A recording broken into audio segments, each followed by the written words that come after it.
Assalamu alaikum. Bismillahir Rahmanir Rahim. And my name is Ruqiyya Abdi, and I would like to talk about a little bit about the protective measurements to reduce the risk of COVID-19. And this will be in Somali language. That means this is for especially parents. And I received so many questions, and I would like to kind of help them about that. So magacaygu waxaa la dhahaa Ruqiyya Abdi. Waxaan rabaa maanta inaan ka hadlo tallaabooyin ka hortag ah oo aan samayn karno si aan u yarayno khatarta viruskan hadda wareegaya la dhaho COVID-19. Mar labaad magacaygu waa Ruqiyya Abdi, waxaan ahay qoray buug la dhaho Better Parenting, waalidnimada habboon. Waxaan ahay associate librarian waan ahay, oo waxaan bartay child development wax la dhaho sida caruurta maskaxdooda ay u korto waxna u bartaan. Barnaamijyo badan oo ku saabsan waalidiinta ayaan sameeyaa, waalidiinta ayaa mar walba la hadlaa. Haddana waxaan u duway waxa weeye waalidiinta ayaa su'aalo badan weydiiyey. Anigana ka hor intaanan baranin child developmentiga medical assistant wax la dhaho ayaan bartay, wax la yiraahdo kalkaaliye dhakhtar. Laakiin waxaan ku wareegay dhinaca waxbarashada, so xogaa yar background yar ayaan u leeyahay, laakiin taas hadda ma aha wax aan aad uga hadlayo cudurkan. Waxaan ka hadlayaa kaliya hadda sideen u yareyn karnaa khatartiisa, maadaama runtii uu aad noo saameynayo. Qaas ahaan gobolkan hadda aan ku noolahay, Minnesota Mareykanka, gobolka Minnesota Mareykanka, Soomaalidana waa meesha ay u badan tahay. Marka insha Allah tacaala videoyo badan ayaan sameyn doonaa, taas oo ah u noqon doonto jawaab waalidiinta. Waxyaabo badan ayaa jiro hadda ay xogaa confuse ku yihiin. dad badanaa ka hadlaya coronavirus xogaa confuse ayna ku yara qaadeen. Terminology ayaa jiro aan rabay xogaa yar inaan u waadixiyo oo la isoo weydiiyo. Example waxaa ka mid ah social distancing, maxaa laga wadaa, ama see loo sameeyaa, flattening the curve maxaa la dhahaa. Marka insha Allah tacaala intaanan gudaha u sii gelin muxuu ahay tallaabooyinka aan qaadi karno, marka hore waxaan rabaa inaan sharxo COVID-19 maxaa laga wadaa. COVID horta coronavirus ayaa laga wadaa. odaas waa corona viruska magacii ay u bixiyaan ayaa corona ah. crown sida adiga madaxa wax boqorada loo geliyo, ma aragtino sida uu u yaalo nooca uu yahay marka la fiiriyo microscope lagu fiiriyo viruskaas sidaan oo kale u yaala. Maalan wuxuu leeyahay falaaraha saas ugu baxaya, crownkaas saasaa loogu bixiyay corona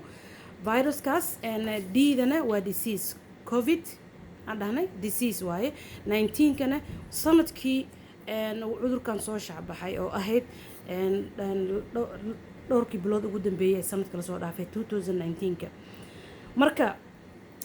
sababta idin tusinayo oo aan idinku sheegayo muxuu ahaa sida uu u yaalo warqadaas waxay tahay waana soo dhejin doonaa insha Allah. waxay calaaqad la leedahay, waxaad maqasheen wax badan oo ah gacnaha ha la iska dhaqo. maxaa calaaqada ay ka dhaxaysa maxay tahay gacno dhaqitaankan badan maxaa keenay? Sababtoo ah waxaas hadda ka muuqda u jeedaan oo flariskaas ka baxaya meesha, viruska gacantaadu wuu ku dhegayaa haddii aadan si fiican u dhaqin. waxaa laga yaabaa inaad waxyaabo ka tagto, wax yar haddaad biyo ku tataabato gacantaada saabuunta waan dhaqay aad tiraahdi, inuusan bixinoo qaar ay kugu haraan uu kugu sii kordho kugu sii bato. marka taasna waa mid, arrintaasna alxamdulilah xoogaa waan ku yaro fiicannahay. marka waxaan rabaa saddexda inaan ka hadlo maxay tahay sideen ka hortag u samayn karnaa, maxaan tallaabooyinka aan qaadi karna maxay tahay. marka badanaa hadda waxaa jiro guidelines la raaco oo CDC ah, Center for Disease Control waxay soo saartay. waxaa jiro marka 3 tallaabo in la qaadi karo, mid oo ah personal, second waa community, third waxa waaye environmentiga. communityga, personalka waa shakhsi ahaantaada, waxa qofka shakhsigiisa qaban karo isaga. waxa ku xigo communityga, bulshada maxaa ka qaban kartaa ama maxaa u qaban kartaa si aad u yareysid waxaan. Environmentiga bii'ada aad ku nooshahay maxaad ku samayn kartaa si aad waxaan u yaraysid marka shakhsi ahaanta badanaa gacan dhaqitaankaas soo hoosgelayo wax badanaana ka hadli doonaa familkii naftirkiisa shakhsi uu noqon karaa communityna wuu noqon karaa hadda marka waxaan rabaa inaan xoogaa ku yaro dheeraado ama waxyar aan faahfaahiyo social distancing wuxuu hoos imaanayaa communityga ama bulshada social distancing marka environmentigan waa bii'adii meelaha la tataabanayo meel walbo example wuxuu noqonayaa gacantaada meel walbo ay taabato ama gaas haddaad rabtid inaad shubatid ama inaad aadid muxuu ahaay meelaha playgroundka lagu cayaaro ama kulamo iyo waxaasoo dhan waxaa soo gelaayo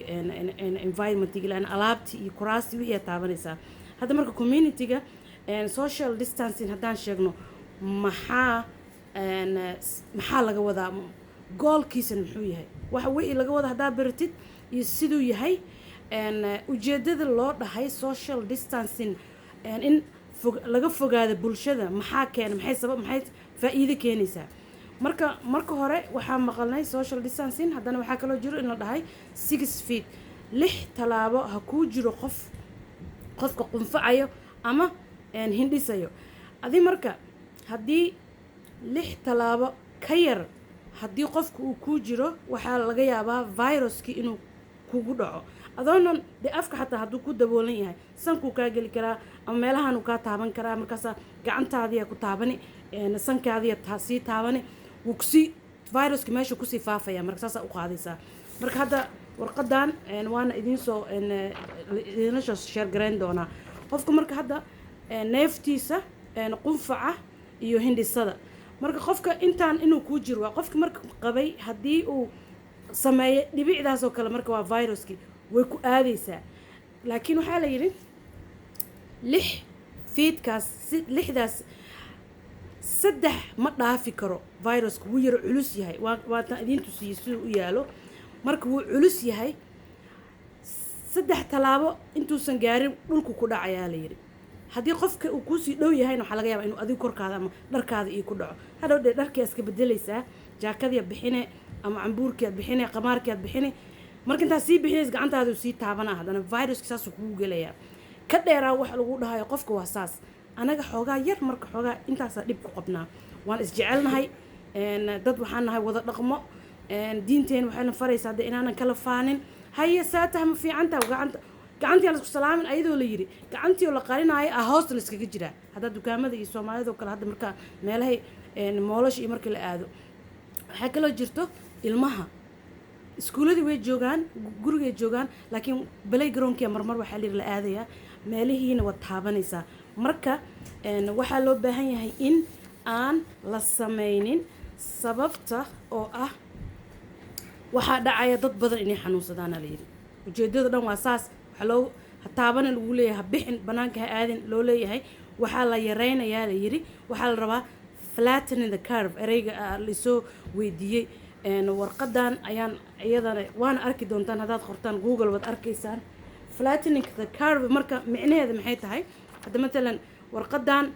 dhinaca greenka marka u jeeda cagaarka ah waxa waaye waa flatkii waa calaamadii inaad toosisaan aysan qaloocan waa buluugaas qalooca marka muxuu yahay waxa waaye haddii maanta 1000 qof oo hal mar ay xanuunsato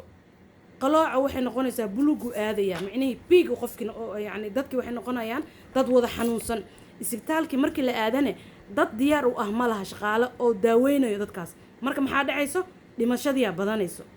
cudurkan waxaa la yiri dhowr bilood oo soo socda uu soconaya flatten the curve marka lagu leeyahay waxa waaye waa la xanuunsanaya laakiin si tartiib ah kis oo dadka hal mar ma wada dhacayaan oo familka haduu hal qof ka xanuunsado qof markuu isbitaalka tago waxa laga yaabaa qof daaweeyo inuu haysto haddana kolay nidaam waxay la xiriirtaa nidaamka caafimaad ee u degsan wadanka laakiin aniga hadda focuskayga ma aha nidaama xun iyo nidaama fiican laakiin hadda waxaan wada aragnay newska aan ka wada aragnay wadamada Europe iyo in aad ma arkin oo dhibka nidaamkooda siduu yahay inuu soo baxay anaga marka waxaa noo wanaagsan in aan ma arkin oo inta aan sameyn karno diinteena wana faraysaa inaan ma arkin oo dhowrsano dhowrsanaano ishagaajino muxuu ahay aan raacno muxuu ahay waxyaabaha la sheegayo xataa social distancing meela guriga dhexdiisa markaad joogtaan waa okay meelaha qaarkood miitinadoo kale iyo masaajidadoo kale iyo macquul ma ahna la yidhahdo dhaqaatiir badan oo muslimiin ah halkan oo shirar aan la galo waxay dhaheen مثلا هدو قفك كلا ديري هاي حتى مسجدك وتكذو waxaa laga yaabaa inuu meesha ku hindhiso ama virus waxa kaga dhaco qof kale imaado albaabkii uu taabto marka intaas oo dhan la yareeyana diinteena waana faraysaa qaloocaas marka inaan toosino falaad ka dhigno waalidiin ahaana insha Allah taala tibis ayaan duubi doonaa oo aan idin la sheeto garan doonaa marka hore waxaa loo baahan yahay in waxaan Ilaahay subhanahu wa ta'ala tala saarano